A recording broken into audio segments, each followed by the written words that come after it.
Sí, buenos días de nuevo.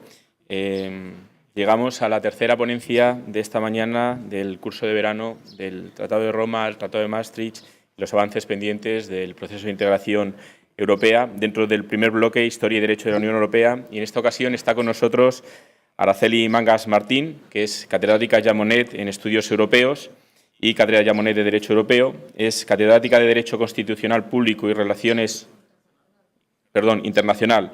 Sí, catedrática de Derecho Internacional y Relaciones Internacionales de la Universidad Complutense de Madrid desde noviembre de 2011 y anteriormente lo fue de la Universidad de Salamanca, donde debo decir que tuve el honor de seguir algunas de sus clases. Es académica de número de la Real Academia de Ciencias Morales y Políticas de España, doctora honoris causa por la Universidad Nacional de Córdoba, Argentina, y vocal de la Comisión General de Codificación de España, directora de la Revista Española de Derecho Internacional y de la Revista General de Derecho Europeo. Es miembro del Consejo Científico del Real Instituto Elcano de Estudios Internacionales y Estratégicos y del Consejo Asesor de la Columbian Journal of European Law.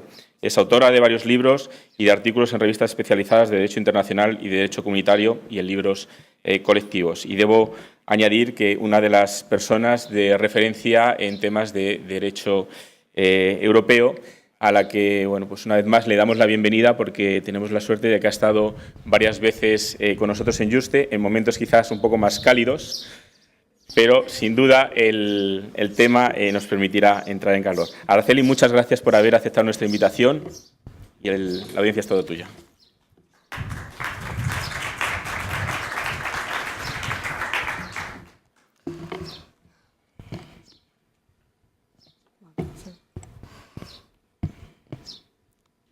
Buenos días, muchas gracias a la Fundación de la Academia por permitirme presentar unas reflexiones ante ustedes sobre la trayectoria de la Unión Europea. Espero que no me tirite mucho la voz, porque desde luego he tiritado mucho y no he podido disfrutar como me hubiera gustado de la anterior conferencia, porque he pasado un frío que me recuerda a los inviernos de Salamanca. Bueno, voy a tratar de sobrellevar esta situación. Lo siento si me tirita la voz, porque estoy pasando mucho frío. Bien, efectivamente tengo que trazarles una trayectoria desde la fundación de las Comunidades Europeas hasta la situación actual. Y, por tanto, bueno, pues no tengo más remedio, como es lógico, y como dice el título de la conferencia, hablar de lo que supuso la fundación, ahora que celebramos justamente los 60 años de los Tratados de Roma, de la creación de las Comunidades Europeas, sobre todo de la económica europea y la de la energía atómica. Y, naturalmente, también tendré que pasar por Maastricht, porque está en el propio título, aunque lo haré más rápidamente, dada la exposición anterior, para llegar a Lisboa y para llegar, en realidad, a la Europa inacabada, aunque quizá con una perspectiva algo distinta, pero no creo que en el fondo sea tan diferente de la que ha expresado el profesor Camisón. Me imparto, pues, de cuando se inicia esta aventura, este proceso de integración europea en los años, precisamente en el año 57, con los tratados que, insisto, ahora celebramos los 60 años. Pues bien, los tratados de Roma, que son los que nos han traído hasta aquí, fueron fruto de un fracaso, fueron fruto de una situación, de una depresión tremenda en la población europea y en las élites europeas. Porque después del éxito de la CECA, después de la Declaración Schuman, tratado firmado en el 51, que entra en vigor en el 52, este tratado tuvo tal éxito que aquel país que quería quedar fuera, como era el Reino Unido, inmediatamente a los 2 años pide incluso la asociación a la CECA. Tuvo un gran éxito, por lo que suponía en términos políticos, pero también económicos, porque la economía también es la prosperidad de la gente y la seguridad de la gente. Entonces, en esa euforia que había en los años 53, 54, en esa etapa es justamente cuando Francia, después del éxito de la Declaración Schuman, presenta la idea de una comunidad europea de defensa, porque efectivamente unir sacos de carbón fue relativamente fácil con ese propósito político de poner la industria de guerra al revés, al servicio de la prosperidad y del bienestar de la gente. Entonces pensaron, bueno, si hemos unido tan fácilmente los materiales que llevaban a la guerra, lo que hay que hacer, y también en el contexto, pónganse en el contexto de después de la Segunda Guerra Mundial, los problemas con la expansión comunista en Europa, etcétera. En esa situación, cuando se pensaba que no era tanto el problema Alemania como que iba a ser Rusia, iban a ser los comunistas, en ese momento se pensó en la necesidad de que después del carbón y el acero había que dar el paso a la defensa. Entonces es Francia, de nuevo, la que lleva la voz cantante con el plan Pleven, y ese plan acaba fracasando también, curiosamente, en Francia. Es decir, que tenemos el único gran fracaso, es justamente el de la Comunidad Europea de Defensa, porque planteó un debate importante, de reflexión importante, que hizo que los franceses se pararan. Es verdad que hubo una serie de situaciones complejas en Francia, había cambiado el gobierno, ya no era Pleven, ya era Mendes France, los comunistas, curiosamente, y los gaullistas, es decir, la derecha pura y la izquierda dictatorial son los que se unen para acabar con el proyecto del Tratado de Comunidad Europea de Defensa.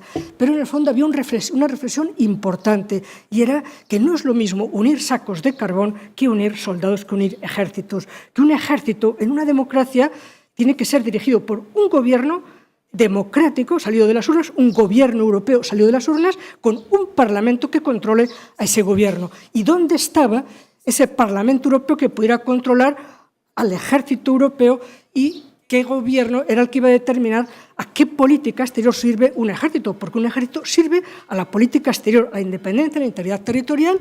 Entonces, ahí se planteó un problema importante, y es verdad que en ese momento fue Italia la que dio las ideas de una comunidad política europea donde se formara un gobierno europeo y donde además se fuera más allá del carbón y del acero a crear un mercado común y un sistema con un parlamento democrático. Pero todos sabemos que cuando cayó la ficha de la Comunidad Europea de Defensa, en el verano del 54, como ficha de dominó, pues también cayó la de la Comunidad Política Europea. Pero quedó sembrada la idea de que el sistema sectorial, no ya solo funcional, sino sectorial de carbón y acero, no era el método adecuado, que lo había sido, pero que había que tener efectivamente amplitud de miras y comprobar que había que hacer algo más amplio que el carbón y el acero. Y es justamente en ese impasse, en esa crisis tremenda, que creó el fracaso de las dos comunidades en proyecto, la Comunidad Europea de Defensa y la Comunidad Política Europea, en ese ambiente de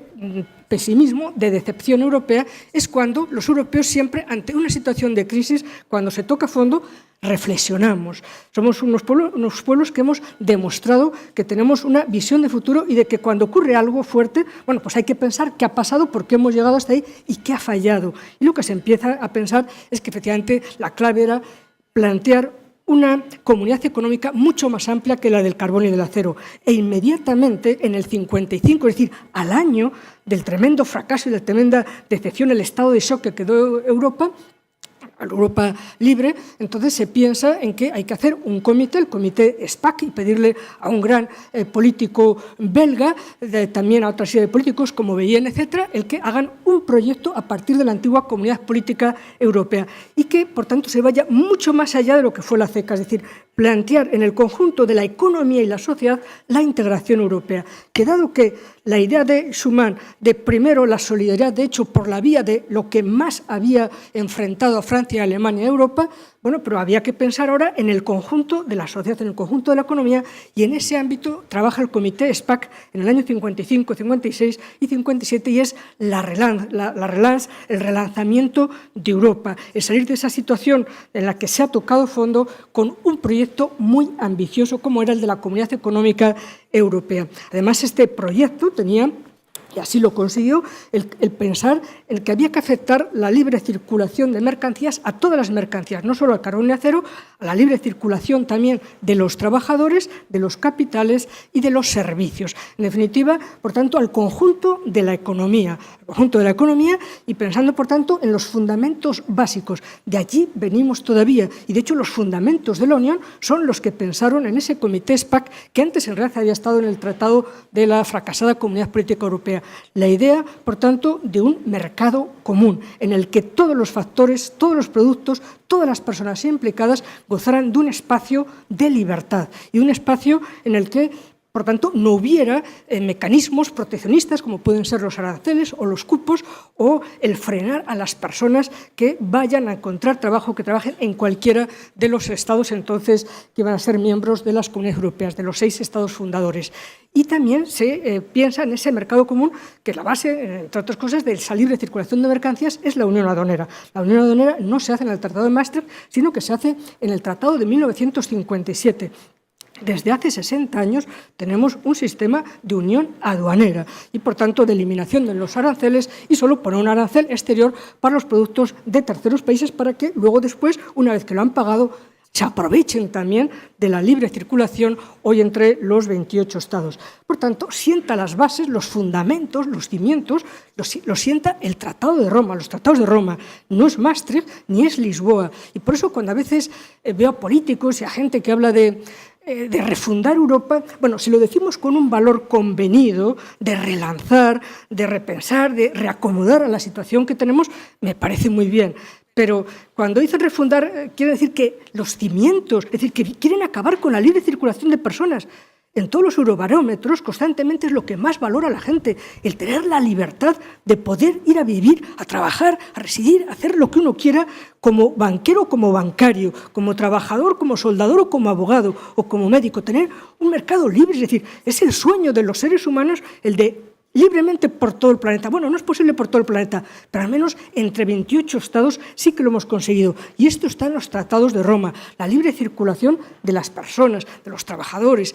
Es verdad que la de los capitales se hizo más tarde, cuando se piensa ya seriamente en la unión monetaria. Se había trabajado algo la libre circulación, pero mucho menos que la libre circulación, la de capitales menos que la de personas o el derecho de establecimiento o los servicios. Y todo eso se sienta en aquella época una unión aduanera y un mercado común. Además, también incluso el propio Tratado de Roma, y todavía seguimos siendo deudores tributarios de lo que los padres fundadores pensaron en aquel momento, de que además de un mercado se necesitaban unas políticas comunes. Políticas como, por ejemplo, la agrícola. Cuando digo política común no estoy diciendo exclusiva, no significa que sea una dejación total de la soberanía, sino que parte de la política agrícola en la medida en que se necesite para ese mercado común y para tener unas garantías de precios y de prosperidad de la clase, la gente que trabaja en el campo, haya una política y una organización de mercados y, por tanto, una política agraria, incluida la ganadera, de bosques, etcétera, ¿no? También una política de pesca común, aunque se tardó bastante tiempo, hasta el año 80 no se consiguió poner en marcha.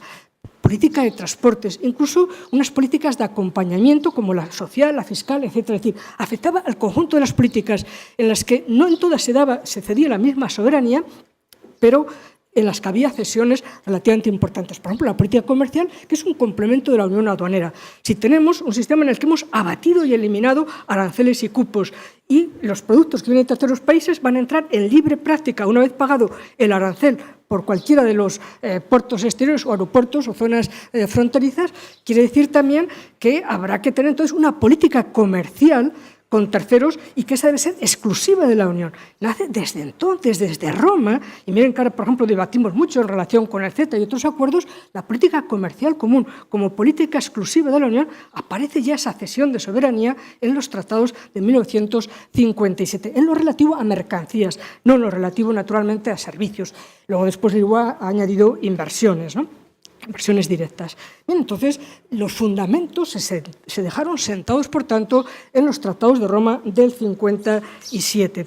E incluso la otra comunidad de la que hablamos muy poquito, la Comunidad Europea de la Energía Atómica, que viene de entonces, curiosamente, es el tratado que, aunque ha sido modificado en muchas ocasiones, es la única comunidad europea, la menos conocida, la única que ha aguantado, es la única que sigue existiendo. Como saben, no se ha eliminado en la Unión Europea, aunque sigue estando bajo el paraguas de la Unión Europea, por supuesto, es lo que hace Lisboa, pero manteniéndole su situación separada, su estatuto propio a la Comunidad Europea de Defensa, de la Energía Atómica, que no ha quedado integrada en el Tratado de Funcionamiento de la Unión. Saben que, entre otras cosas, bueno, pues, por la fuerza de algunos partidos verdes en algunos estados, y entonces se ha considerado que lo mejor era no unirla al Tratado de Funcionamiento de la Unión y, al fin y al cabo, ese tratado de la Comunidad Europea de Energía Atómica, fundamentalmente lo que trata es cuestiones, digamos, de seguridad uniformes en toda la Unión Europea, tanto para las personas que trabajan en ese sector en relación con las inversiones, los abastecimientos y la utilización pacífica de las materias nucleares. Por tanto, es un tratado muy sectorial que recuerda mucho al ya extinguido de la CECA. Es el único, por tanto, tratado que revive y que permanece de los 3 tratados fundacionales y, por tanto, que ha cumplido los 60 años con cierta autonomía. Bien, esos tratados lo que se hicieron durante 12 años y no era mal sistema el tener un cronograma, de hecho la Comunidad Europea por etapas en 12 años y además todo bien cronometrado, lo que había que hacer los 4 primeros años, los siguientes, etcétera, ¿no? Y por tanto ir cumpliendo así objetivos, que es algo además muy típico de la gestión empresarial, poner marcadores, poner objetivos en un plan estratégico que en el fondo es lo que fueron los tratados de Roma. Y aún así tuvieron crisis importantes. Es decir, cuando todavía estaban en pleno periodo transitorio, en el año 1965 ya hubo algo que nos recuerda al Brexit. No exactamente la retirada de Francia, pero la retirada de Francia de las instituciones en las que están presentes los Estados. Es decir, que bueno, ya ha llovido y ya tenemos mucha experiencia en Europa. Y Francia entonces dio la espantada y dijo que no quería seguir en el Consejo, bueno, pues porque consideraba que el paso de la unanimidad de la mayoría cualificada podía poner en peligro intereses fundamentales, sobre todo en materia de política agrícola, que se habían conseguido, en la que Francia tenía intereses políticos y económicos y sociales muy importantes, y le dio miedo que lo que se había aprobado por unanimidad luego, después, ya se pudiera modificar por mayoría. Y entonces quiso, digamos, completamente blindar esas normas de la política agraria. Los demás se negaron porque las comunidades europeas eran una comunidad de derecho y dijeron que los tratados permitían en el futuro cambiar esas normas y que no aceptaban la posición de Francia. Pero aún así, aunque no llegaron a un acuerdo, hicieron un acuerdo para constatar el desacuerdo. Es decir, ven ustedes el ánimo que tenemos los europeos siempre de superar las crisis, de cerrarlas, aunque sea encauzarlas, aunque no se hayan resuelto, pero encauzarlas civilizadamente. Es decir, Francia tiene esa posición, los 5 tenemos otras, pero no debe ser óbice para seguir trabajando juntos y seguir, por tanto, adelante en nuestra ruta, en nuestro cronograma. Por tanto, se saldó en 6-7 meses la crisis y se volvió por parte de Francia, volvió a las instituciones donde están presentes los Estados, en el fondo, en aquella época, en el Consejo de la Unión. En realidad, todo el cronograma que trazaron los padres fundadores en el 57 se fue cumpliendo, y se fue cumpliendo tan bien hasta el punto de que se adelantó, es decir, no hubo que esperar 12 años. El 1 de julio de 1968 se consideró que ya estaba completamente hecha la unión aduanera y muy avanzadas las otras libertades, sobre todo la de trabajadores, plenamente. Entonces, vean ustedes que está bien poner un cronograma y, llegado el caso, no es una rigidez, no hay que esperar, sino que si se puede avanzar y, por tanto, acelerar, se aceleró. Fue un gran éxito en esa época. Y luego también la idea de que hay que tener a veces ciertas ideas clave, ideas que lleven a la población. Entonces, el presidente Pompidou fue cuando, el presidente de Francia en aquella época, el que dio una idea muy clara de cómo tenía que seguir avanzando la Unión Europea. Sobre todo porque estamos hablando, pues, efectivamente, de los años 65 a 70, cuando se culmina la Unión Aduanera y empezaban ya estados que inicialmente no habían estado en el Congreso de la Haya, que veían todavía con reticencias al mercado común. El propio Reino Unido se le desmorona el imperio en los años 60 como consecuencia de la acción de Naciones Unidas, y entonces empieza a llamar a la puerta de Europa Reino Unido, Dinamarca, Irlanda y otros países, Noruega también incluido en aquella época. Entonces es cuando aparece una idea de que, muy bien, esto es una historia de éxito, estoy hablando de los años 70, una historia de éxito, y entonces lo que no pueden es venir otros a ralentizar. Entonces la idea de que solo se ampliará la Unión Europea si nosotros avanzamos, si nosotros profundizamos, si nosotros acabamos todo el esquema que se había hecho. Entonces la idea de acabar el achèvement, la idea del aprofundissement, el élargissement, con esta idea, acabar, es decir, perfeccionar nuestra integración siempre, profundizar en ella y permitir las ampliaciones. Es decir, que el que entre no entra para diluir el sistema, no entra como caballo de Troya, como quinta columnista para hundir el sistema. Luego también en esos años 70, bueno, ahí está la primera ampliación, Y también en los años 70 se vio algo importante, que no es un problema de desbordamientos, es que cada vez que se necesita hacer reformas, la Unión Europea está dispuesta a hacerlas. Algo que, por ejemplo, en nuestro país, los constitucionalistas o el poder político no está dispuesto a hacer reformas cuando las necesitaría nuestra patria. Pues bien, en Europa, en el año 75 se observa algo importante, y es que ha sido una historia de éxito, pero no para todos, y que ha sido algo asimétrica, y que algunas regiones de Europa seguían siendo pobres, y que las regiones del sur de Italia seguían siendo pobres, y en algunas zonas de la Unión Europea había una gran diferencia entre el éxito que había habido en algunas zonas, el éxito enorme, y en otros que no aprovechaba igual a toda la población, y que había que hacer solidaridad, que había que hacer una política de trasvase de rentas, de los beneficios que estaban obteniendo muchísimos estados, muchísimas regiones de los estados, hacia aquellas regiones o hacia aquellos sectores sociales que no se habían aprovechado de la integración europea.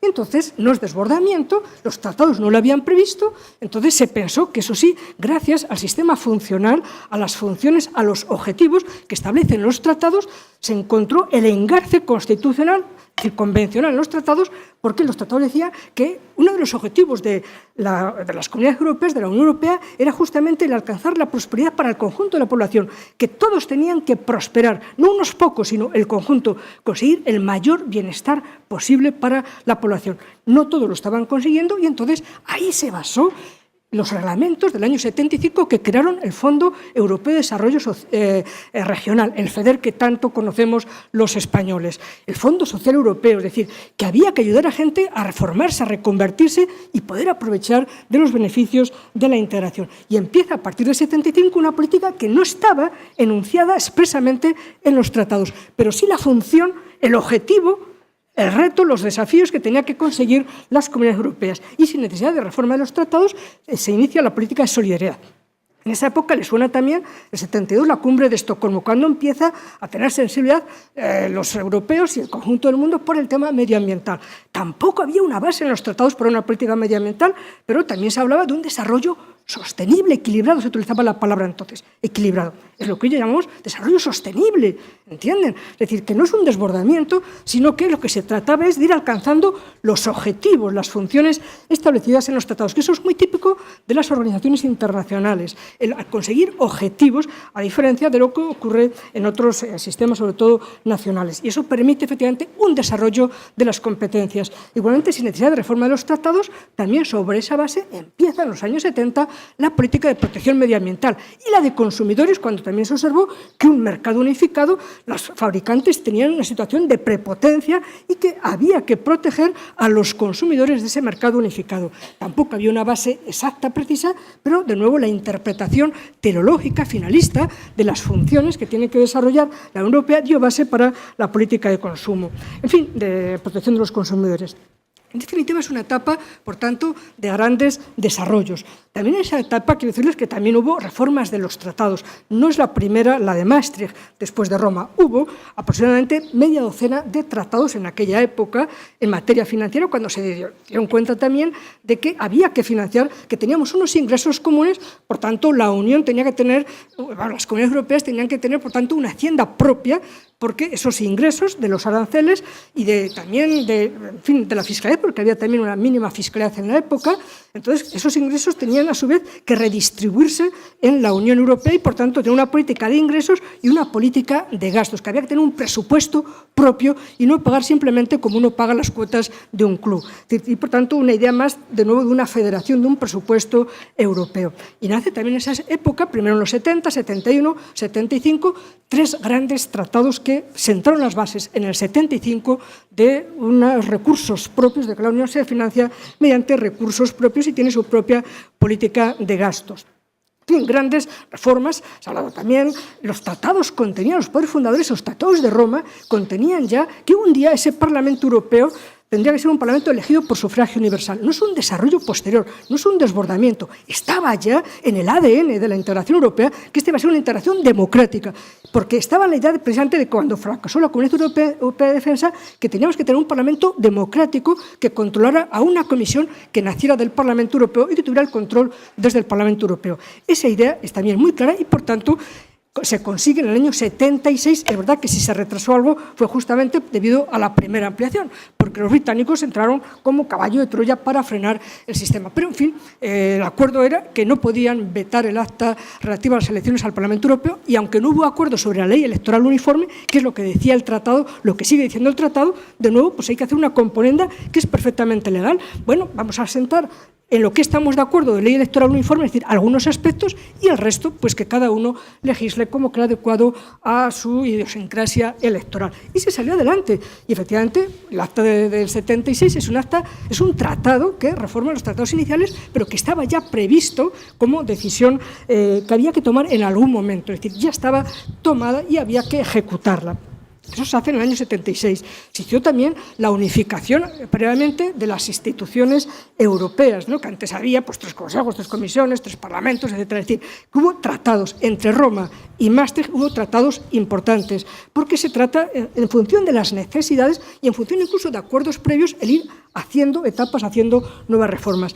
Y así llegamos efectivamente a los años ya 80. En esos años hubo muchos comités para ir pensando cómo había que reflexionar. Hubo un gran informe del primer ministro Tindemans de Bélgica, también de lo que teníamos que hacer. Y reflexión en la Unión Europea siempre ha habido. Nos hemos tomado mucho tiempo para estas discusiones y luego irlas ejecutando. Y de hecho, buena parte de lo que planteaba el informe Tindemans en el 75 ha sido lo que nos ha llevado a Maastricht e incluso a Lisboa, porque había muchos contenidos allí, muchos genes que poco a poco los hemos ido sembrando ya y actualizándolos en los años 80.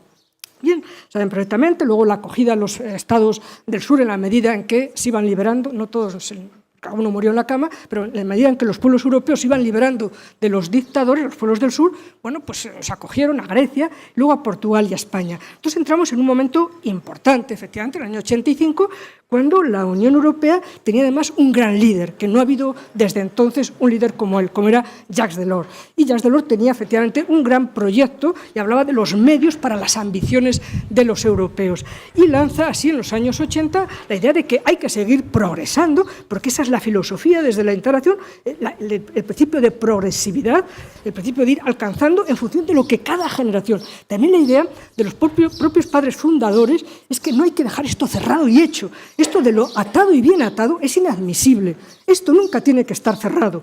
Esto es un puente intergeneracional. Europa se construye por todos, por nuestros abuelos, los abuelos, la gente de los años 50, la de los 60, la de los 70, la de los 80, y ustedes tendrán mucho que decir, y los siguientes también, y sus hijos. Y este es un proyecto sin fin, no tiene fin, es un proyecto sin fin. Y sin fin, en el mejor sentido, además, como el templo de Gaudí. No tiene por qué estar cerrado. Tiene que crear una fascinación para cada generación. No nos tiene que venir dado, impuesto, cuál vaya a ser el modelo futuro. Yo no sé lo que va a ser dentro de 50 años. Es verdad que hoy en 5 años ocurre lo que en otras épocas necesitaba un siglo, ¿no?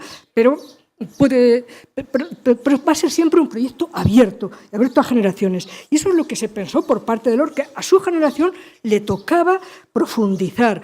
Y entonces es cuando se pensó, sobre todo porque a veces hay que ser crítico, naturalmente, con mucha frecuencia. Y el propio Delors lo que veía, y lo que veía mucha gente, las empresas, los trabajadores, que sí, que se había conseguido mucho, libre circulación de personas, de mercancías, una aduanera, un mercado, políticas, pero que había fallos y que había problemas todavía, que un transportista para pasar de Italia a Francia, aunque no iba a pagar aranceles, no había restricciones en las cantidades, pero tenía que llevar 80 documentos el camión, 80 documentos. Que había pasado la ITV de la época, todos los documentos de pertenencia, de la sanidad, de todo tipo, veterinarios, etcétera, ¿no? 80 documentos. Entonces, que había trabas, que había enormes trabas administrativas, trabas todavía fiscales, que había una fiscalidad muy diferente y que había que avanzar. Entonces, la idea de las trabas administrativas, trabas fiscales, trabas legales, de homologación de productos, de que si no la mantequilla no viene en un envase rectangular, no la admito en Bélgica, o tiene que ser redondo. Es decir, había una serie todavía de prácticas de todo tipo que hacían muy difícil y había que pararse en la frontera, la baliza, presentar los documentos, etcétera, ¿no? Es decir, no, eso hay que romper para que sea un verdadero mercado interior, un mercado común, que sea un verdadero mercado interior y, por tanto, que no haya trabas ni fiscales, ni administrativas, ni legislativas. Y entonces, eso es lo que se plantea, digamos, las imperfecciones y, por tanto, la idea del acabamiento, la idea del perfeccionamiento, y es lo que trajo el gran libro blanco de Delors, donde detectó 300 fallos más o menos en el mercado interior. Y entonces, todas las medidas que había que hacer para superar esa situación, porque efectivamente se pensaba además que iba a haber unos grandes dividendos. Hubo grandes libros, grandes informes sobre los costes de la no Europa unificada, ¿no? Y que, por tanto, podíamos todavía tener mucho más beneficio de lo que se había obtenido en los 60 y 70 si se evitaban esas trabas. Y el Acta Única, además, también planteaba en ese momento que un mercado interior tenía que pensar en algún tipo de colaboración judicial, penal, etc. Es cuando empieza el grupo de Trevi, la especie de los ministros del Interior, casi en la clandestinidad, empezando a tratar temas, porque en ese mercado interior, donde la gente ya no presenta el pasaporte cuando pasa de Italia a Francia, bueno, pues hay que tener una colaboración, porque el mercado interior debe, claro, favorecer a la gente, a la buena gente, pero nunca a la delincuencia organizada, ¿no? Entonces, sistemas de colaboración es cuando empieza entonces a sembrarse con la Acta Única. Incluso pensar también una cooperación en materia de política exterior. Y es cuando plantea la idea de las muñecas rusas, o de, si quieren, la bicicleta. Es decir, que cuando pedaleas no puedes parar. Bueno, un poquito, a lo mejor puedes tomarte un tiempo en una cuesta abajo, ¿no? Pero que hay que pedalar siempre, que la bicicleta, si no pedaleas, te caes. Igualmente la idea de las muñecas rusas, de que una reforma puede llevarnos a otra reforma. Y no es tanto, yo no pienso en esa visión negativa del desbordamiento, sino que en la medida en que se necesiten nuevas reformas, habrá que hacerlas. La idea de las muñecas rusas lo expresó muy bien Delors. Es decir, realmente el haber conseguido el mercado interior con el Acta Única, el objetivo, entonces se llama el objetivo 93, bueno, pues estaba claro que nos iba a llevar necesariamente, como había dicho también el canciller Schmidt en Alemania, que había que ir también a la moneda única.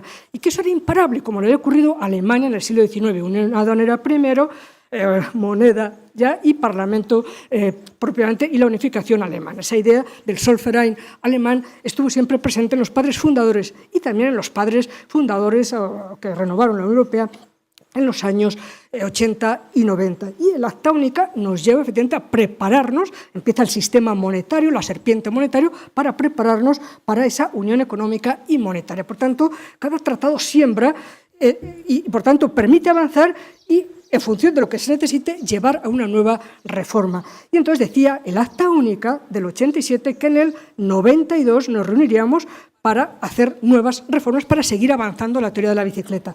Lo que pasa es que en el año 89 hubo una aceleración de la historia y entonces, claro, hubo que dar un salto cualitativo. Y por eso Maastricht es un verdadero salto cualitativo. Desde Roma, ni tan siquiera Lisboa, es casi la mitad de lo que fue Maastricht. Maastricht es un salto cualitativo importantísimo y del que todavía seguimos siendo deudores tributarios de ese gran tratado.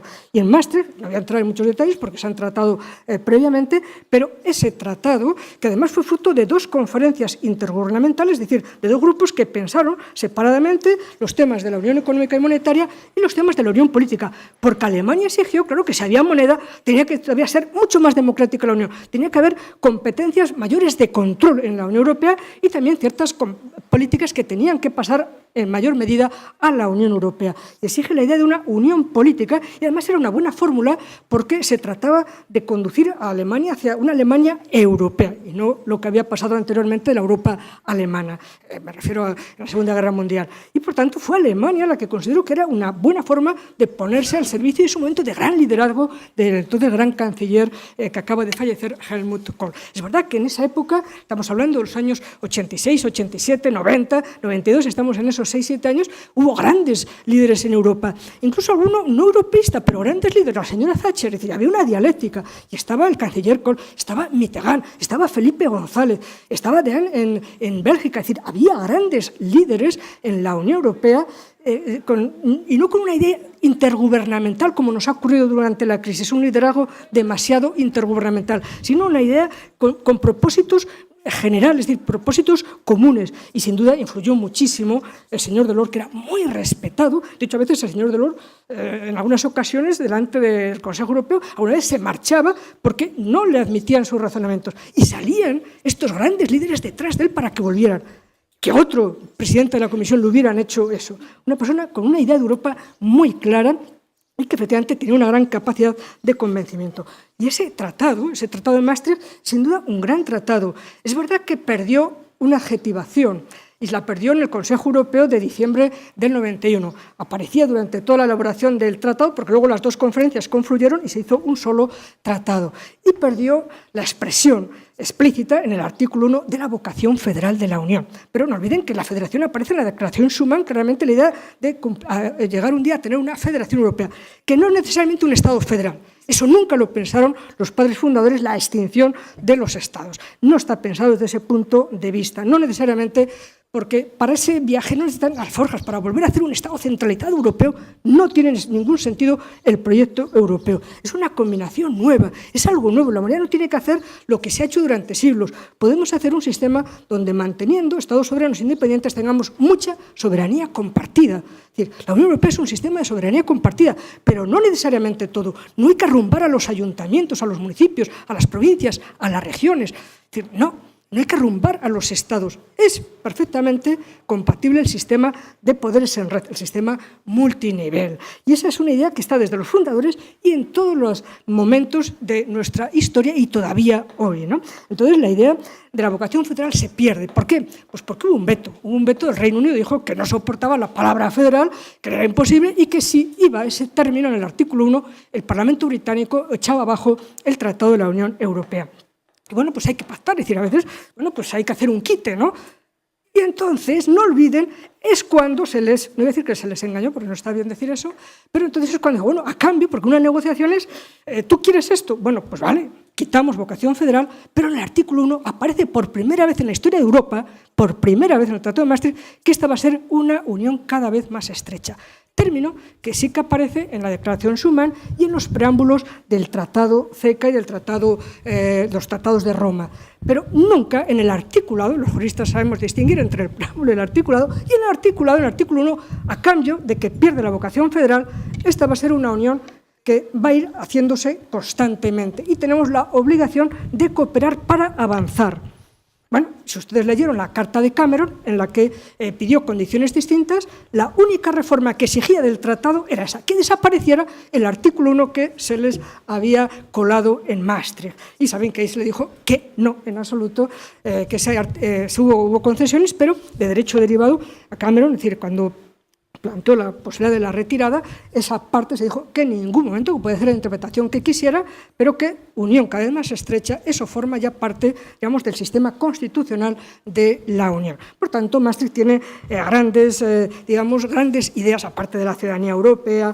No olviden, es cuando se inicia una política exterior y seguridad común, es cuando del grupo ese de Trevi de colaboración se pasa ya a una cooperación judicial, civil, penal y policial. Es decir, eso sí aparece la idea de poco a poco, es decir, como políticas intergubernamentales, pero diríamos confederales, mientras que el pilar comunitario era un pilar federal y el pilar de la PESC y de la justicia y de la policía iba a ser un pilar intergubernamental, es decir, donde todavía se mantendría la unanimidad. Pero en el propio tratado, y no es un desbordamiento, aparece la idea de la pasarela, de que con el tiempo la política exterior tiene que acabar siendo una política de la Unión. Ahí todavía no se ha hecho por completo, pero cooperación en materia policial, y judicial, civil y penal, sí que se hizo. Se hizo finalmente en el Tratado de Ámsterdam, acabó comunitarizándose. Porque además en Maastricht se decía que todo lo intergubernamental podría pasar un día y debería pasar a ser comunitario, a ser federal. Pero que nunca lo federal, lo ya conseguido, el acervo comunitario, podría ir hacia atrás.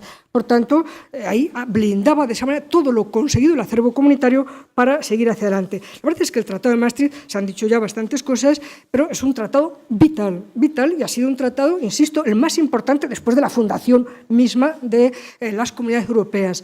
Y es verdad que crea la Unión Europea como un paraguas, pero vean que no elimina las comunidades europeas, no elimina los tres sujetos de derecho internacional, las tres organizaciones que eran las tres comunidades europeas, sino que va poco a poco, entra como un ente político y entra como, digamos, la idea un poco de la base filosófica del sistema y la base política. Y Unión Europea rescata un término que ya lo había planteado Francia en la época de la Sociedad de las Naciones, en el pacto, cuando lo presentó Aristides Briand, la idea de una Unión Europea, porque la Unión Europea se intentó entre el periodo de entreguerras, ¿no? Entonces, la idea de Unión Europea aparece este nombre en el Tratado de Maastricht oficializado, aunque ya la Acta Única, en el preámbulo también dice que la Acta Única tiene que llevarnos a una Unión Europea que englobe a los 3 buques que han salido en el proceso de integración y que es lo que luego finalmente va a hacer Lisboa. Es decir, ya finalmente Lisboa lo que hace es eliminar las personalidades jurídicas del antiguo Tratado de Roma, de la Comunidad Europea y el de la Comunidad de la Energía Atómica, y pasar a ser una única organización internacional como es la Unión Europea, aunque mantenga todavía la Comunidad Europea de la Energía Atómica con una autonomía propia. No está totalmente integrado, como les dije antes, el tratado. Bien, y después de Maastricht, la idea de las muñecas rusas, es decir, el propio Tratado de Maastricht, y no es por desbordamiento, sino que había un artículo en el tratado que decía, esto que hemos hecho es impresionante, porque además también darle cabida, arreglar la casa para dar cabida a la famosa Casa Europea, la expresión de aquella época del 89, después de la caída del muro de Berlín, de que ahora otros países del este de Europa que tenían una vocación democrática y que iban a tener que hacer grandes sacrificios, grandes cambios económicos, etcétera, que tuvieron una perspectiva y modificar, y por tanto la idea de completar, profundizar y permitir las ampliaciones, porque se veía venir que los estados que se habían liberado de la dictadura comunista iban a entrar en el sistema de libertades que planteaba la Unión Europea. Entonces, bueno, pues quedamos, el propio Tratado de Maastricht decía, en el 96-97 hay que volver a convocar, y quedaba ya convocada la conferencia intergubernamental para ver qué funciona mal en Maastricht. Es decir, la idea de la autocrítica es constante.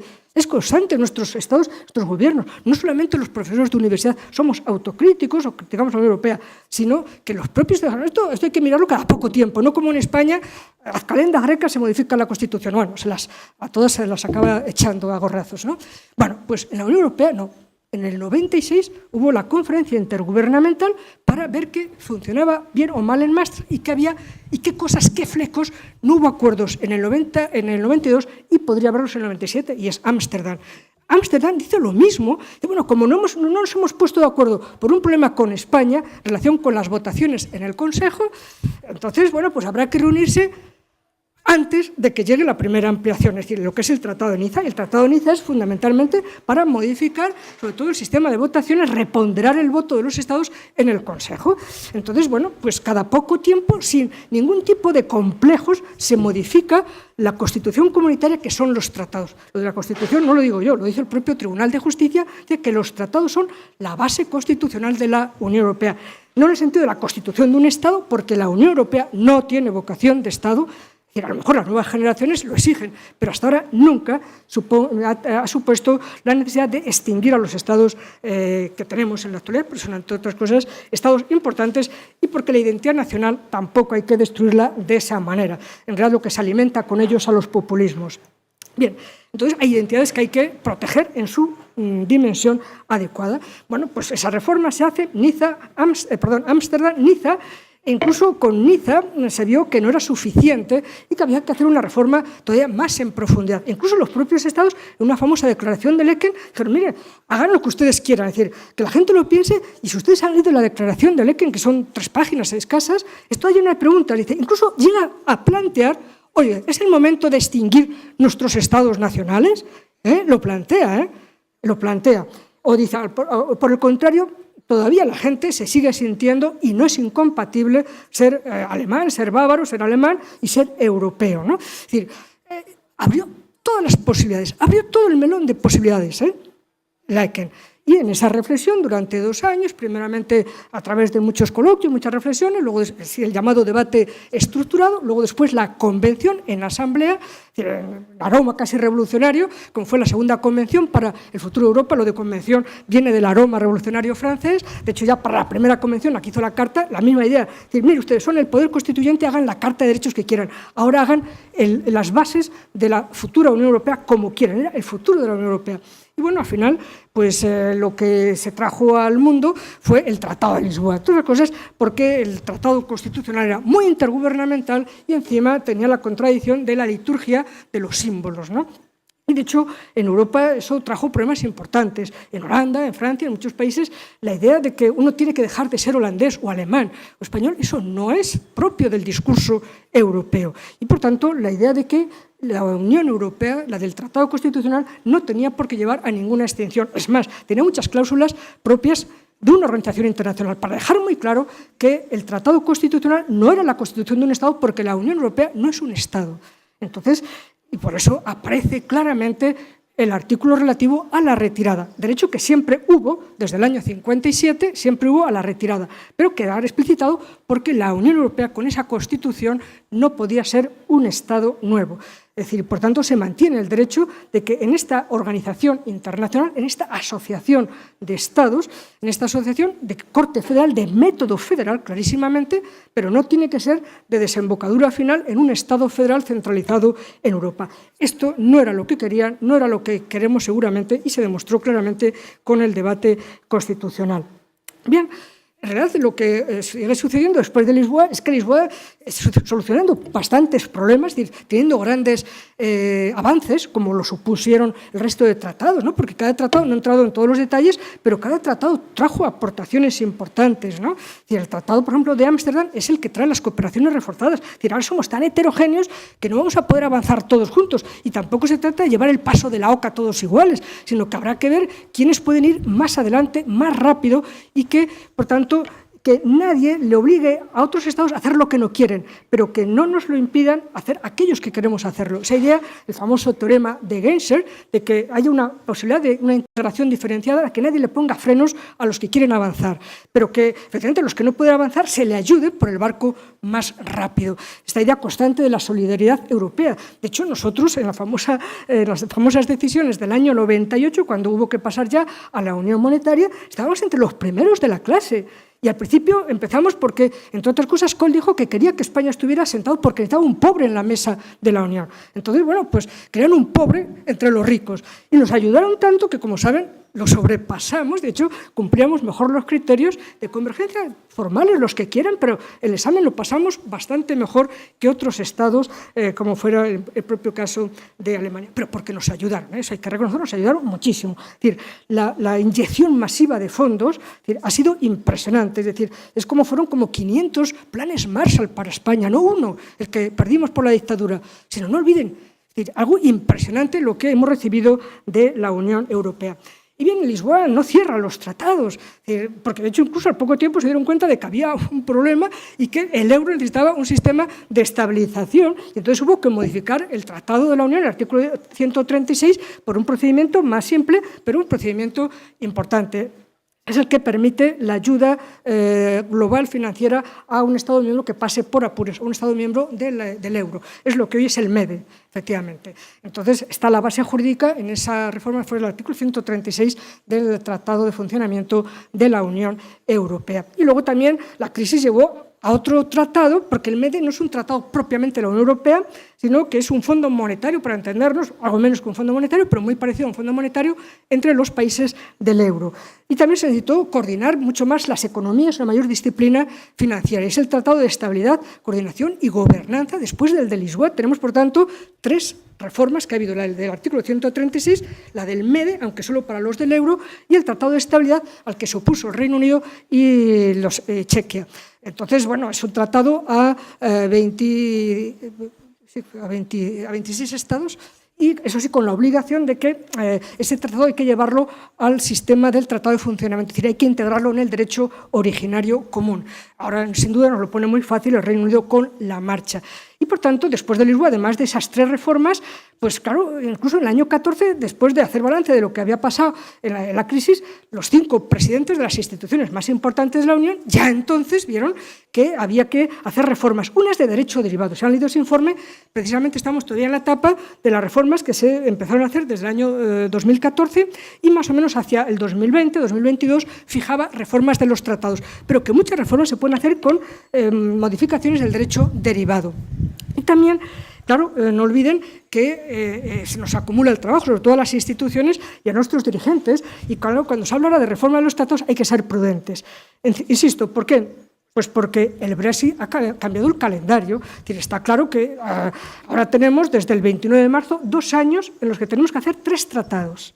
Eso no lo olviden. Por tanto, el tratado de reforma no puede venir rápidamente. Y aparte porque, insisto, muchas reformas se pueden hacer modificando el derecho derivado. Entonces, ahora tenemos que hacer en 2 años, a más tardar de aquí al 29 de marzo del 19, 3 tratados, si todo va bien, si todo va bien. Es decir, el acuerdo de retirada, que es un tratado internacional. Es verdad que ese no pasa por los parlamentos nacionales, es puramente comunitario, el Parlamento Europeo y el Parlamento Británico, y naturalmente por mayoría cualificada reforzada en el Consejo de la Unión. Por tanto, las garantías democráticas están sobre todo porque es el Parlamento Europeo. La gente no debe olvidar que cuando interviene el Parlamento Europeo significa que hay una plena garantía para la ciudadanía europea de que interviene el órgano común en las decisiones que son propias del nivel europeo. Acuerdo de retirada. Habrá que hacer un acuerdo transitorio porque no se pueden levantar los aranceles de pronto y no tener ningún tipo de política con el Reino Unido. Habrá que hacer algo transitorio hasta que llegue el famoso acuerdo de relación futura, pero eso necesitará bastantes años. Entonces, como una especie de acuerdo puente para que no suframos todos, ni la ciudadanía, ni las empresas, y para que acomodemos un poco la relación, bueno, pues un acuerdo transitorio. Y necesariamente, incluso aunque fracasen estos dos, no llegamos a un acuerdo de retirada y a un acuerdo para el periodo transitorio, necesariamente los 27 tenemos que hacer un acuerdo de las adaptaciones jurídico-institucionales que tiene que estar en vigor el 30 de marzo del 2019. En vigor ya ese día. Por tanto, quiere decir que unos 5 o 6 meses antes tiene que terminar, porque ese acuerdo en el que hay que hacer las adaptaciones como consecuencia de la marcha británica, de la salida británica, porque aunque no haya acuerdo de retirada, el Reino Unido tiene inexorablemente el derecho a marcharse el 29 de marzo del 2019. Es decir, nadie le va a impedir, porque esto es una organización internacional, esto no es un Estado, esto no es a perpetuidad, esto no es un pacto a perpetuidad como es una Constitución, a diferencia, por tanto, de una organización internacional muy avanzada, muy federalizada, pero, cuidado, donde los Estados pueden retirarse porque es un derecho inherente a la condición de Estado en el orden internacional.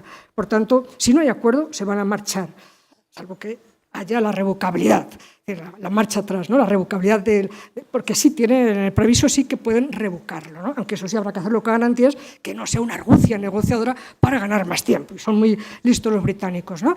Pero si van en serio y dan marcha atrás el segundo referéndum, porque Dinamarca, efectivamente, en el segundo referéndum se lo pensó 2 veces y volvió al seno común. Y se le ha olvidado decir que también en Irlanda, y además en Irlanda en 2 ocasiones ha tenido que repetir referéndum para quedarse en la Unión. Cuando se planteaba ya el problema de la cartera, la gente se lo piensa muy claramente, ¿no? Entonces tenemos muchas tareas, pero aún así, a pesar de todas estas tareas, de que ya teníamos el informe de los 5 presidentes con una especie de cronograma, que además nos ha sobrevenido el Brexit, y además también la idea de que Europa, frente al Brexit, que fue también un momento de shock, nos dejó a todos, pero también fue un momento, digamos, de haber tocado fondo, fue un punto de inflexión, un punto para rebotar. Y es cuando los europeos se han dado cuenta del enorme valor que supone la Unión Europea. Es decir, aparte de que tenemos que estar seguros de lo que tenemos, es decir, que la Unión Europea existió antes de que llegara el Reino Unido, es decir, la hicimos sin el Reino Unido, o la hicieron, si quieren, sin el Reino Unido, y que va a seguir existiendo sin el Reino Unido, y que el efecto contagio se ha dado cuenta que eso no va a existir, entre otras cosas porque ha sido un factor de reflujo, es decir, empiezan ya a ir hacia atrás los grupos populistas y nacionalistas, porque la reacción de la población europea fue muy clara. En España, en Francia, en Alemania, en los 27 estados. Es decir, la gente puede ser muy crítica con la Unión Europea o cómo ha gestionado la crisis la Unión Europea o la multicrisis, ¿no? Pero realmente la gente sabe el inmenso valor que tiene todavía la Unión Europea. Y la gente lo que tuvo ese estupor de pensar que los británicos, en vez de colaborar en la modificación, en las reformas, por el contrario, abandonaban el tren, abandonaban el barco, cuando este es un buen barco que da libertad, que da seguridad, que da prosperidad a los europeos. Es decir, que no hay ninguna zona en el mundo parecida a la de la Unión Europea. Y ellos sabían perfectamente, de hecho, una buena parte de la población, los jóvenes especialmente masivamente, en las ciudades, en las zonas universitarias, se dieron cuenta de que se había equivocado con esa decisión. Y que, por tanto, la Unión Europea es una buena cosa en la mentalidad de los europeos. Miren, ni en los peores momentos de la crisis, en los peores momentos de los movimientos contra la política de la Unión Europea, contra los hombres de negro, todo ese tipo de falacias y posverdades que lanzaron algunos grupos, nunca los eurobarómetros bajaron del 60 y tantos, precisamente de 2/3, la gente sigue apoyando a la Unión Europea y sigue considerando la libre circulación de personas como un factor válido, es decir, como el primer bien común que tenemos los europeos, el tener libertad de ir donde uno quiera, trabajar donde uno quiera, de vivir donde uno quiera dentro de esta parte del planeta. Y luego también el euro, es decir, a pesar de todas las críticas, la gente sigue considerando que el segundo gran valor de Europa es el euro, el tener una moneda común. Y por tanto, no es un problema, la moneda no es solamente un problema económico, es fundamentalmente un símbolo político en cualquier sistema. Y si además vamos controlando, a veces descontroladas las fronteras, sí que hubo desbordamientos desbordamientos provocados por Turquía, es decir, nos provocó Turquía, bueno, la gente valora la Unión Europea. Incluso a pesar de todo lo ocurrido, la gente sigue valorando porque, miren, en el peor momento de la crisis de los refugiados, el 2015, la Unión Europea admitió a 1.300.000 solicitantes de asilo. Díganme, incluso agrupando estados, ¿quién admitió en el 2015 1.300.000 solicitantes de asilo? En el 2016, la cifra exacta, aquí, fueron 900.000, 861.000 solicitantes de asilo en el 2016. Todavía no tengo las del 17. Es decir, podemos criticar, pero no hay ninguna zona en el planeta que haya hecho lo que ha hecho la Unión Europea por los refugiados. Y es una guerra que no la provocamos nosotros, sino Arabia Saudí, los salafistas y Turquía. Cuidado. ¿Entendido? Por tanto, sí se puede criticar, pero no fuimos los culpables y fue una estrategia de Turquía provocadora en la que caímos en esa provocación. Es decir, yo casi para ir terminando, porque sé que efectivamente ya es un poco tarde, me gustaría decirles unas cifras para que entiendan lo que supone Europa. Y sobre todo incluso recordarles, antes se recordaba las guerras que ha habido entre europeos. Bueno, pero es que no solamente la Segunda Guerra Mundial. Lean un libro magnífico que se titula así, Continente salvaje. No se refiere a la Segunda Guerra Mundial, no se refiere a las decenas de millones de muertos de la Segunda Guerra Mundial, ni a los de la Primera, no. Se refiere a los cientos de miles de muertos y de violaciones masivas de los derechos humanos que hubo después de la Segunda Guerra Mundial. Léanlo, o lean el libro de Tony Judt sobre Europa en 1945, historia de la posguerra. Es decir, lo que pasó en Europa en la posguerra, para que vean de dónde venimos. Es decir, no de la guerra de los nazis, es de la terrible venganza de los demócratas contra los vencidos, las violaciones masivas de mujeres alemanas. ¿Entienden? Es decir, violaciones masivas que dieron lugar a cientos de miles de niños que durante mucha época, muchos años, se les privó de todos los derechos. Y quien reacciona, no solo a la Segunda Guerra Mundial, sino al continente salvaje, que no es África, no es Asia, somos nosotros, del 45 al 55, de eso venimos. Por tanto, hay que valorar lo que se ha conseguido por nuestros abuelos, nuestros padres, lo que tenemos que seguir haciendo y tienen que seguir haciendo ustedes. Y con unas cifras que les decía, las retengan, no son medidas de ningún modelo. 5, 20, 50. Perdón, disculpe, no 5, 7. El 7, 20, 50. 7%, los europeos somos el 7% de la población del planeta. El 7% de la población del planeta. Ha cambiado mucho, antes éramos casi la mitad del planeta, somos el 7%. Con nuestro esfuerzo, porque no tenemos grandes riquezas naturales, no tenemos grandes materias primas, es decir, con nuestra inteligencia, con nuestro tesón, con nuestro esfuerzo, con todas las dificultades, generamos el 20% de la riqueza del planeta, el 20% del Producto Nacional, digamos, el Producto Planetario Bruto, el 20% de la riqueza. Y saben ustedes que nosotros, el 7% de la población mundial, utilizamos de nuestros ingresos el 50% solo para gastos sociales. No hay grupos de estados, ni Estado aislado, ni grupos de Estado que gaste tanto en redistribuir la riqueza, en gasto social. Es decir, en gasto social, Europa, nuestros estados, es una media global de los estados y supera incluso la Unión Europea en su presupuesto más del 50%. Pero la media de los presupuestos nacionales de los 28, lo que nos tenemos que sentir orgullosos para seguir mejorando, ¿entienden? Pero saber que ni todos los estados juntos, por tanto, vean, todos los demás del planeta Tierra, quitando los otros 28, todos los demás generan solamente pequeños porcentajes de gasto para su sociedad. Aquí, insisto, el 50% del gasto es social en los Estados miembros y todavía incluso mayor en la Unión Europea. En definitiva, esta Europa es una Europa que es ejemplar, que podría ser más ejemplarizante con Turquía, con Hungría, con Polonia, es verdad. Pero es una Europa también que nos protege. Nos ha protegido porque no ha habido, como decía la estrategia de seguridad de Solana en el año 2003, es decir, hemos sido el espacio, decía que Europa era el espacio, que nunca Europa había tenido tanta libertad, tanta prosperidad y tanta seguridad. Yo creo que se equivocaba Solana. Es decir, no es que Europa nunca haya sido tan próspera, tan libre, tan segura, sino que nunca en la historia de la humanidad ningún pueblo ha sido tan libre, tan seguro, tan próspero como hemos conseguido los europeos con esta organización de civilización que es la Unión Europea. Nada más, muchas gracias.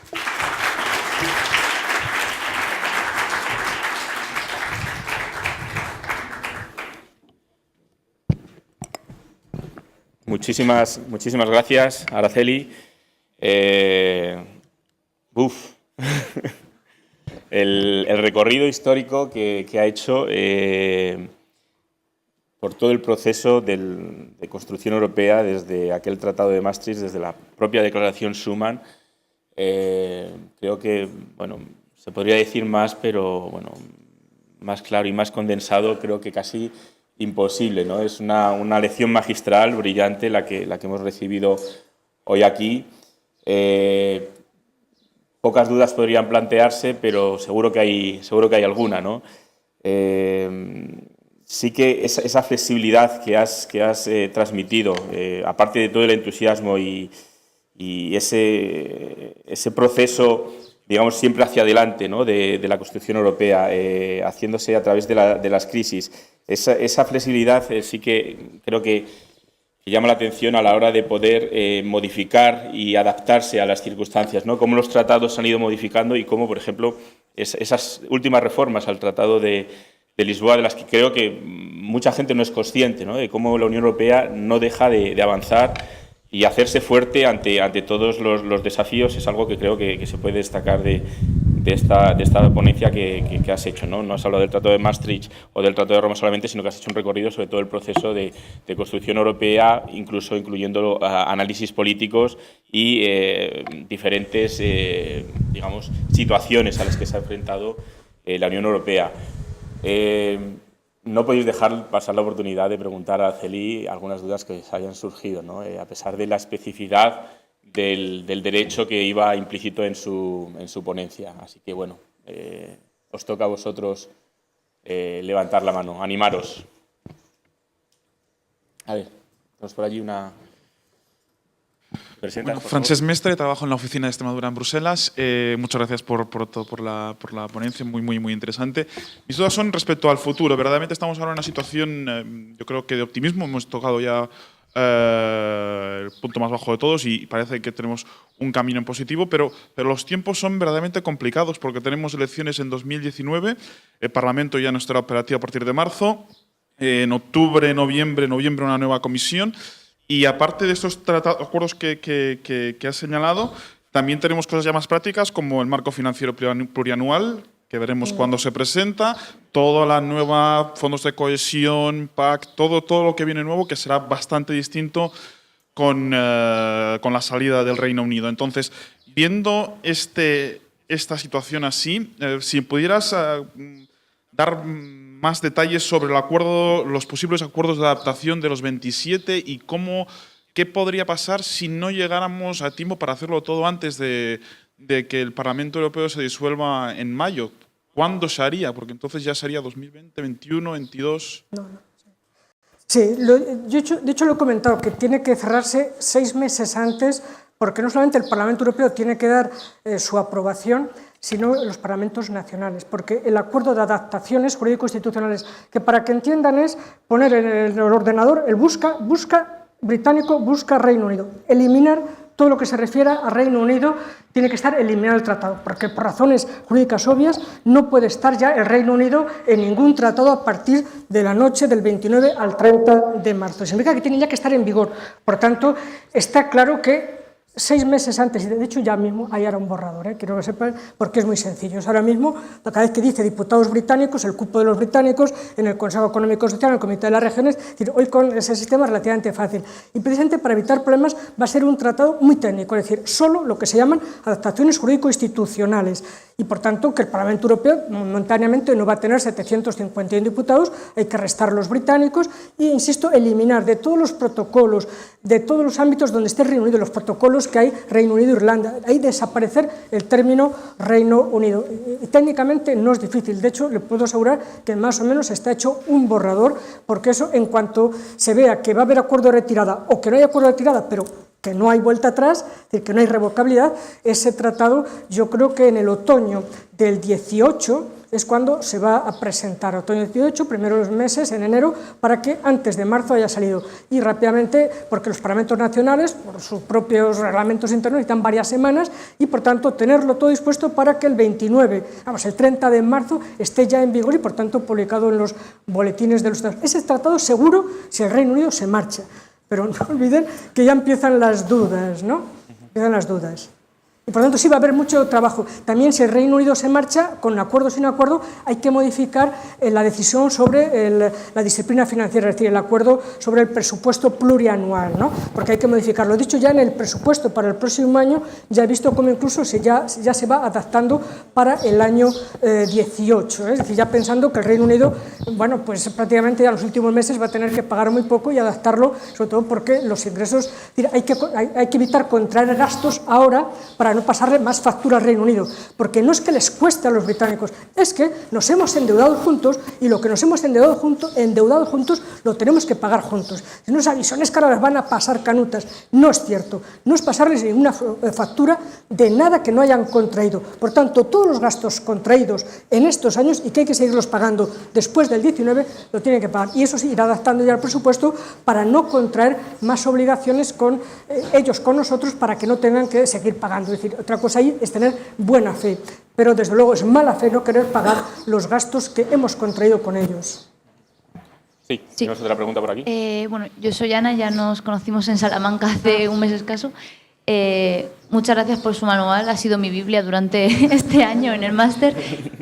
Y mi pregunta es bastante concreta. ¿Qué va a suceder con los parlamentarios de Reino Unido? Disculpe, es que me distraigo. Sí, no. Es que, nada, disculpa, repito la pregunta. ¿Qué sucederá con los parlamentarios que tiene Reino Unido? Porque sí que es cierto que se está hablando de que se van a eliminar o que los va a adquirir otros países. Es como está un poco todo está escrito en el artículo 50, aunque la prensa dice, no, es un artículo muy confuso. Es que está el detalle, hay que saberlo leer. Y lo que dice claramente es que el Reino Unido, hasta el último día, hasta el día en que se marchen, es un Estado miembro y, por tanto, con todos los derechos y con todas las obligaciones, pero con todos los derechos.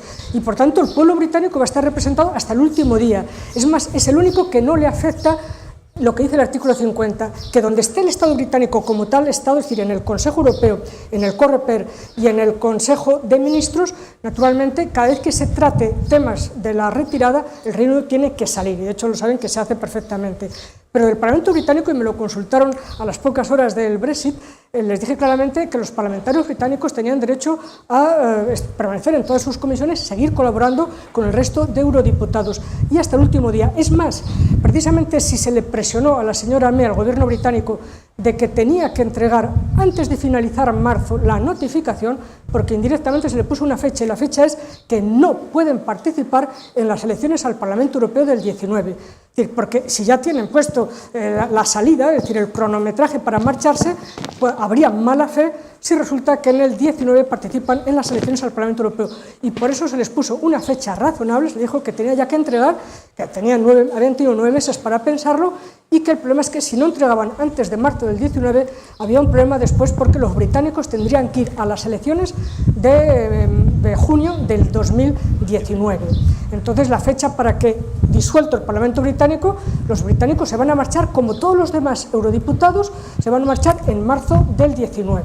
Y hasta entonces tienen derecho a votar e incluso a debatir en todos los debates en el Pleno, en comisiones, algo que no ocurre a nivel de Consejo o Consejo Europeo o organismos intergubernamentales, ¿no? Pero permanece porque ellos representan a la ciudadanía. No olviden que los eurodiputados representan a toda la ciudadanía europea. Claro, unos directamente salen elegidos en España o en Bélgica o en Holanda, pero representan al conjunto de la ciudadanía. Es decir, no solo van pensando en la bandera española, no es el España First, es la Unión Europea lo primero, cómo progresar como ciudadanos. Entonces, lógicamente, deben estar hasta el último día y no pueden salir de ninguna discusión. Es verdad que en algunos momentos ha habido un fair play y se les ha pedido que en algunos reglamentos y directivas en las que tiene que aprobar el Parlamento Europeo, que no intervengan, no las modulen a su gusto cuando ellos no las van a tener que aplicar. Eso es distinto, ¿no? Entonces, bueno, por ahí es un problema simplemente de un fair play, de efectivamente no incidir en una directiva o un reglamento que ellos nunca van a tener que aplicar. Y eso lo están haciendo, se inhiben y dejan que la mayoría de los socialistas, de los populares, decidan lo que crean conveniente. Hombre, salvo algunos que son un poco, están metiendo siempre el dedo en el ojo, pero bueno, los de Farage me refiero. Después no, es que claro, si se deja de ser el Reino Unido no pueden ya participar en las elecciones, como no participa el Parlamento ruso o la ciudadanía rusa, es decir, a partir del 30 de marzo del 2019 van a ser un Estado tercero, un Estado ajeno, es decir, van a ser como Rusia, como China. Es decir, ¿por qué va a haber diputados chinos en el Parlamento Europeo? pues lo mismo, a menos que vayan a ser chinos, pero cuidado, es un Estado tercero a partir de ese momento, porque lo ha querido, no se les expulsa, Es decir, porque la carta, que irritó mucho, y a veces el Brexit ha sido un federador para nosotros, es curioso, un federador, igual que Estados Unidos, y cuando ha puesto en causa nuestros valores, lo que hemos conseguido de multilateralismo, de federalismo, de libertad de mercado y libertad de personas, hemos reaccionado los europeos, hemos reaccionado y por tanto, curiosamente, los populistas, los nacionalistas van a ser nuestro federador, lo que nos ha agrupado a los europeos y pensar en el valor que tenemos. Y por tanto, está claro que la carta de May diciendo que ellos iban a ser las víctimas, no, mire, no hay víctimas, quien se quiere separar es el que crea el problema. Son los que sean los verdugos, pero no son ellos las víctimas. En todo caso, será el pueblo británico como consecuencia de una mala decisión de ellos, pero también del pueblo británico, ¿no? Sí, ¿hay alguna pregunta más por parte del público? Sí, sí, aquí. Espera. Felicidades, Araceli, una vez más. Muchas gracias. No quería quedarme sin conocer tu impresión de la propuesta del libro blanco de Juncker, que plantea un futuro con 5 escenarios y también con un plazo a definir en esa fecha, precisamente en el 2009. Sí. Con 5 escenarios en el que solo un punto es el de más integración, sí. Los demás son quedarnos como estamos, que tiene sus riesgos, salirnos o recortar las expectativas, ¿no? Sí, es un libro blanco, de nuevo un poco que me recuerda a la ECA, porque bueno, si quieren vamos hacia atrás, es decir, deshacemos todo esto y una unión aduanera, o un mercado interior, o alguna que otra política, o avanzamos, y avanzamos los que queremos. Y entonces aparece la idea de la integración diferenciada de las cooperaciones reforzadas que ya están en el tratado, pero que en el tratado, cuando se incluyeron en la reforma del 97 en Ámsterdam, estaban pensadas para situaciones circunstanciales, para ciertos bloqueos en los que iba a ser difícil avanzar a los 24, 27 estados, 28 estados, iba a ser difícil, y entonces, bueno, para desbloquear alguna decisión concreta donde no hay la mayoría suficiente, pero hay una mayoría crítica de al menos 9 estados que quieren seguir avanzando. Es decir, se pensó para situaciones concretas, para frenazos, ¿no? Y ahora la idea de Juncker es una idea distinta, filosófica, pero que no hay que reformar el tratado, Es decir, porque el tratado no te impide que ahora lo hagas de manera sistemática, de manera constante. No voy a utilizar el término estructurado porque puede confundirse con las cooperaciones militares estructuradas de las que habla Lisboa, ¿no? Pero sí la idea de que el grupo que queramos avanzar, y en el fondo está llamando a los del euro, es decir, los que ya nos hemos comprometido, que hemos puesto mucha soberanía compartida y la estamos compartiendo y avanzando y teniendo buenos resultados, pues no tenemos por qué vernos frenados. Es decir, no habla directamente de la zona euro, pero está claro que somos los que más compartimos, tenemos mucho en común y por tanto hemos puesto mucho en juego y pondríamos mucho en peligro si hay retrocesos. Entonces la idea de que vamos a avanzar nosotros, y esa idea de la integración diferenciada sería por tanto, digamos, más constante, más sistemática, para evitar que haya estados que se sientan a disgusto, porque es verdad que estaba bien lo del artículo 50, la retirada, pero yo creo que la integración diferenciada tiene que ser la salida natural para evitar futuras retiradas. Está claro que no ha habido efecto contagio y que les hemos ganado ya a partir de lo del Brexit en todos los sitios, en Austria, en Holanda también, en Francia de una manera espeluznante, vamos, apabulladora, y sobre todo porque Francia, me gustaría decirlo, Francia lo ha hecho desmontando las mentiras del populismo y ganándole por goleada a la señora Le Pen, ¿de acuerdo? Porque se reagruparon los franceses, pero quiere decir que los europeos nos estamos reagrupando contra los nacionalistas, contra los xenófobos, contra los populistas, es decir, que ha habido una reacción muy clara, ¿no? Y además Macron ganó la campaña, lo quiero decir, precisamente haciendo de bandera Europa, lo que no lo hizo ninguno de los grandes líderes de los 90, que son un gran modelo, como González, como Kohl, como Mitterrand. Nunca su campaña electoral fue solo Europa, y dijo que el proyecto nacional de Francia, el proyecto de una gran potencia como Francia, es el proyecto europeo, algo que yo lo tengo escrito en el discurso cuando fui madrina de Delors en Salamanca, cuando el doctorado no es causado. Dije que el proyecto nacional de España, nuestro proyecto como país, es el proyecto europeo.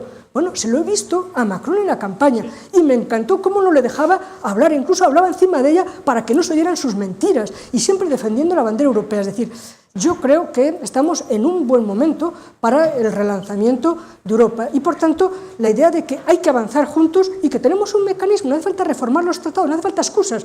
A los europeístas siempre nos falta un tratado, siempre.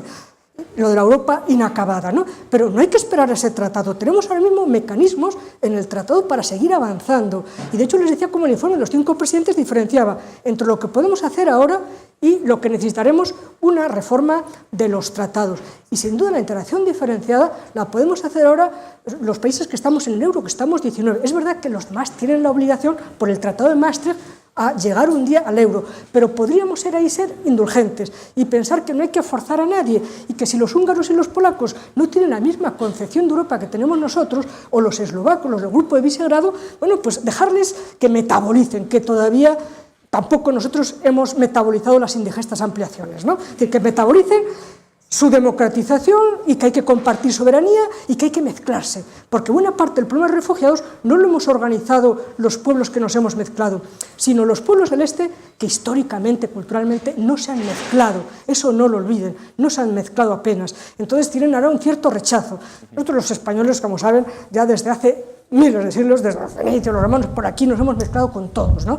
Y Alemania empezó a mezclarse después de la Segunda Guerra Mundial, y los nórdicos han empezado a mezclarse después. Es decir, hemos avanzado y ellos necesitarán a lo mejor su tiempo, y la integración diferenciada puede ser un mecanismo para no forzar a los de Visegrado a que si avanza el populismo, como lo hay clarísimamente en Hungría, de hecho tienen la mayoría absoluta, o en Polonia, y que son países con gobiernos aparentemente del Partido Popular, pero claramente populistas, claramente semifascistas, porque violan de manera muy grave y sistemática los derechos humanos, ¿no? Entonces, bueno, pues a lo mejor hay que darle su tiempo, y la salida es que nosotros avancemos, integración diferenciada, y que ellos se queden ahí en stand-by y que, bueno, pues cuando despierten, bueno, pues si se reseten, vuelvan al seno de la Unión Europea, ¿no? Me parece muy bien el libro blanco, y aparte quisiera decirles que no solo es el libro blanco, porque el libro blanco planteaba solamente ese problema, y luego dijo, mediante informes concretos, léanlos, son magníficos, es decir, cómo avanzaremos en el tema social. O, por ejemplo, la crítica de la Unión Europea a que no nos ha protegido suficientemente en la globalización. Es decir, nos ha protegido mucho, ayer lo vimos, y en otras decisiones contra Microsoft, contra Amazon, etc. Nos ha protegido, pero no contra las trampas de los asiáticos. Y ahí es donde la globalización asimétrica la han sufrido nuestras clases medias, que son el soporte de la integración. Entonces la Europa protectora es la que tiene que empezar a reaccionar. Hubo también un informe magnífico sobre la moneda, y otro, ya no me acuerdo, hay 4 informes complementarios, el primero es ese, y luego 4 ya van, léanlos, están en la misma página web, y vean un poco cómo ya la reflexión está empezando, nos provocan en un debate racional, con elementos a lo que tendremos que hacer dentro de unos años. Es decir, pero dejar pasar este año y medio, porque ya los británicos nos van a dar bastante trabajo, ¿no? Pues muchas gracias, Araceli. Ha sido magnífico poder escucharte. Estoy seguro que los alumnos y participantes en el curso opinan lo mismo que yo. Veo que se siguen levantando manos. Tenemos ahora la oportunidad de poder comer juntos y poderle plantear otra serie de dudas que os hayan quedado. Yo me quedo con esa última idea, ¿no?, de la integración diferenciada, que no deja de ser una idea positiva, ¿no? Sí, que de seguir avanzando. Hay diferentes vías, no tenemos que ponernos en lo peor, sino que podemos seguir avanzando buscando soluciones que nos vengan bien a todos. Muchas gracias a todos por esta mañana. Parece que la temperatura va subiendo. Sí. Ahora ya y esperemos que con la comida podamos coger energías para continuar esta tarde. Muchas gracias a todos y un aplauso a la ponente.